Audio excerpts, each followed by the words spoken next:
How to log into AscentHR account. Hello guys, this is Atticus and welcome back to another tutorial video.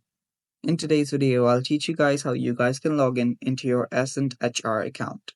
So without any further ado, let's dive right into it. So what you'll need to do is simply search for AscentHR login. So if you simply search for that, you'll find AscentHR's official website. So this is not where we want to go. So here, there are many services available from AscentHR. Storm is one of them. So if you head over to this Storm's website, you will see that it's powered by AscentHR. Let me just show you guys that. So as you can see, it's powered by AscentHR, and you can basically log in here by entering your user ID and then your password.